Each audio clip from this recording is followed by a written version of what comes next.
A potential strike by Israel on Iran's oil infrastructure is reportedly leading to scrambling among the Gulf states trying to avoid being pulled into any conflict. According to a Reuters report, they are not just trying to protect their own interests, they are also actively lobbying the US to stop Israel from taking action against Iran's oil sites. Why? Because, you see, if Israel goes through with its plans, Gulf states are worried that their own oil facilities may come under fire from Iran and its proxies if the conflict escalates. Reportedly, Gulf states have been warned by Iran that they could be next on Tehran's hit list if they allow Israel to use their airspace or military bases. Jordan, Saudi Arabia, the UAE, Qatar are reportedly refusing to let Israel use their airspace for any attack against Iran. And why is this happening right now? Because Israel has said it will respond to Iran's missile strike. Israel has vowed revenge, promising that Iran will pay dearly.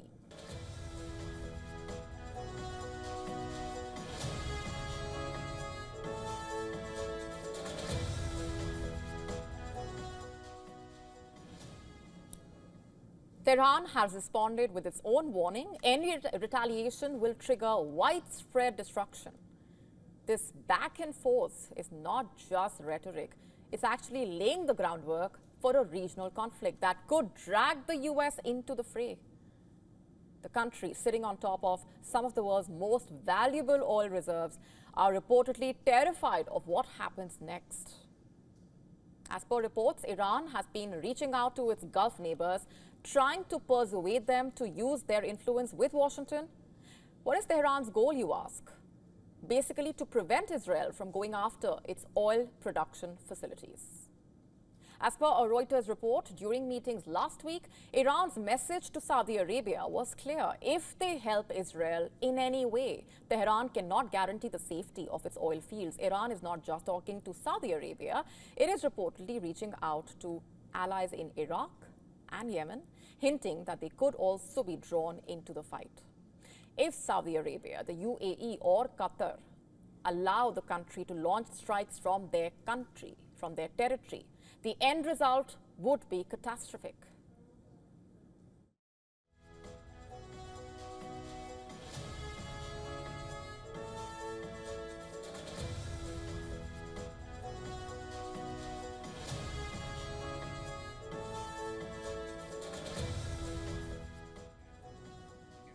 The Prime Minister of Saudi Arabia, Mohammed bin Salman, for example, on Wednesday, reportedly held talks with the Iranian Foreign Minister, Abbas Araghchi.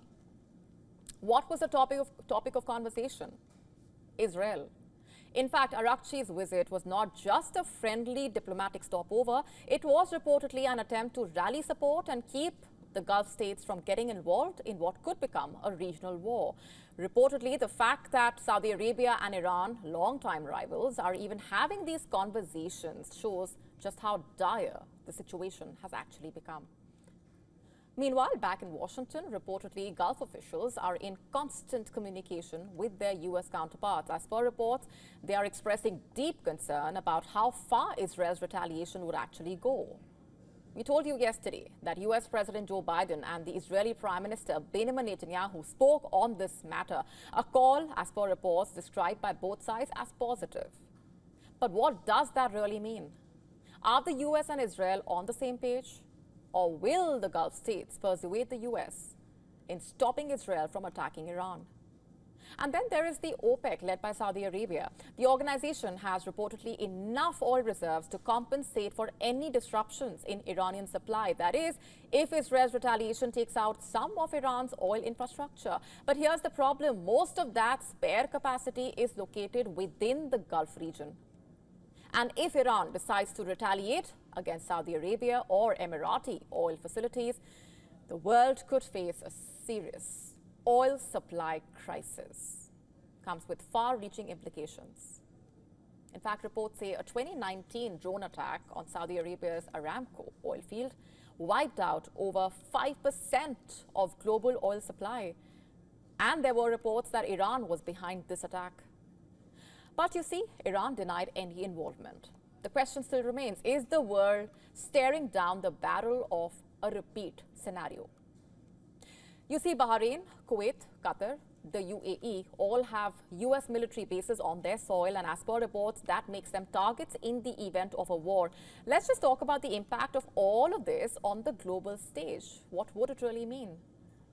Just for perspective here, China is Iran's biggest oil customer, and if Iran's oil exports are disrupted, reports say Beijing could be forced to scramble for alternative sources. And then there is the US, of course. As per reports, if oil prices soar, it is going to hit the American economy hard. And with Kamala Harris gearing up for a tough election battle against Donald Trump, a spike in oil prices could spell disaster for her campaign at such a crucial time. As per the Defense Minister of Israel, Yoav Gallant, he has made it clear that when Israel does strike, it's going to be swift, lethal, and completely unexpected. In fact, reports say Israel has a range of options, including routing strikes through Jordan or Iraq if the countries continue to deny them access, if the Gulf states continue to deny them access. And Israel's mid-air refueling capabilities would reportedly allow their jets to bypass the Gulf airspace altogether. But there is an issue here. Reports say the Gulf states know that even if Israel finds alternative routes for its strikes, they are still at risk. A missile war could break out at any moment, and Gulf oil facilities could still be the targets, and which basically could throw the global oil supply and the world economy into chaos. The question is quite simple. Can diplomacy prevail, or is West Asia hurtling towards a scenario where even if certain countries do not want things to head that way, the situation will be inevitable? To stay up to speed with the latest news, download the WION app and subscribe to our YouTube channel.